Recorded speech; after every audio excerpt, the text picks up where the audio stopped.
বর অফিসে যাবে, বাচ্চা স্কুলে যাবে, হাতে টাইম নেই, খুব তাড়াহুড়া করছেন তো ঝটপট এরকম করে পাস্তা বাচ্চার টিফিনে বানিয়ে দিন। 2 মিনিটে পাস্তাটা তাড়াতাড়ি আমার সিদ্ধ হয়ে গেছে, জল ছড়িয়ে নিয়েছি।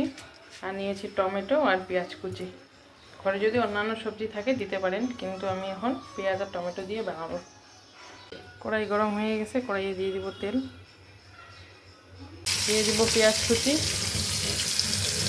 দিলাম টমেটো, দিয়ে দিলাম টমেটো,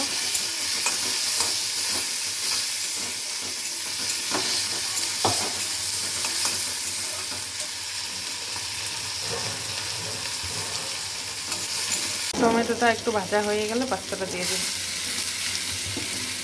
খুব সহজে বাচ্চার টিফিনে 2 মিনিটের রেসিপি, 5 মিনিটের রেসিপি।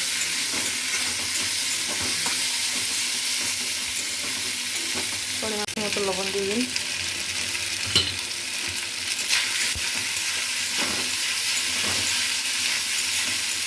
একটু টমেটো সস দিয়ে দিন,